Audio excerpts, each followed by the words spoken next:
Bran the Gentle, the sleepy dragon of Glenmoran, the heart of the rolling Irish hills, where the grass was always emerald green and the rivers sang their way to the sea, lay a hidden valley called Glenmore. And in Glenmore, nestled beneath a thick blanket of moss and ivy, slumbered the oldest and sleepiest dragon in all of air, Bran the Gentle. Bran was not like the dragons of legend who breathed fire and roared with fury. He was a peaceful dragon, as old as the hills themselves, with shimmering green scales that glowed softly under the moonlight. His golden eyes, though wise and kind, were always half closed, as if caught between dreaming and waking. The people of Glenmore adored Bran. Unlike the stories of knights and battles, no one in the village had ever feared him. Instead, they treated him like an old friend, bringing him gifts of warm wool blankets in winter and cool water from the river in summer. Most of all, they loved his sleepy songs, deep rumbling hums that rolled across the valley like a lullaby, lulling both children and grown folk into the most peaceful sleep. One autumn evening, just as the villagers were preparing for bed, dark clouds gathered over Glenmore. The air crackled with the promise of a storm. At first, it was just a whisper of wind through the trees, but soon it became a howl. Rain lashed at the rooftops, and the river swelled, its waters rushing angrily toward the sea. The villagers huddled inside their homes, their candles flickering wildly. The thunder was so loud that even the bravest of them covered their ears. The little ones whimpered under their blankets, and even the shepherd's dogs, who never feared the night, whined at the door, frightened by the roaring wind.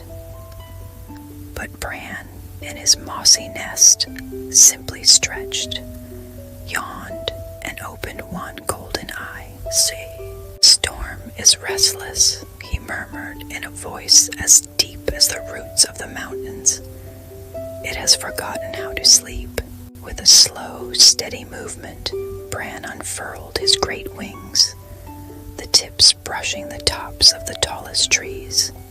He raised his head to the sky, and then he hummed. It was a sound like no other, a great rolling sleepy sigh, like the soft rustling of autumn leaves, the hush of rain on a quiet lake, the warmth of a summer breeze. It carried over the valley, wrapping around the village like a woolen blanket, muffling the thunder and calming the raging winds. The storm, caught in the embrace of Bran's song, began to soften. The rain slowed to a gentle drizzle. The wind sighed instead of howled, and the thunder, like a child soothed by a lullaby, gave one last grumble before falling silent. One by one, the villagers relaxed. The children, who had been wide-eyed with fear, let their heavy eyelids drift closed.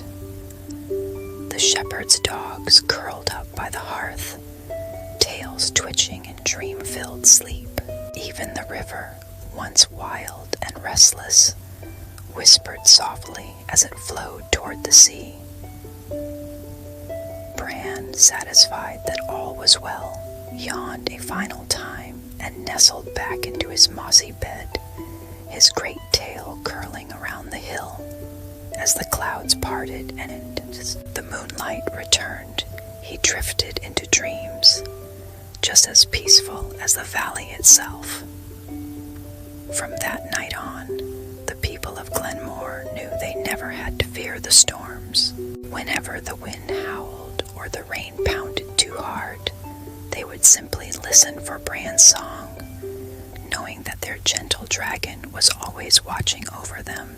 And if you ever find yourself in a storm, when the thunder growls too loudly and the wind rattles your window, close your eyes, take a deep breath, and listen carefully. You just might hear the sleepy sigh of Bran, rolling through the hills like a lullaby from long ago. Good night, little dreamer.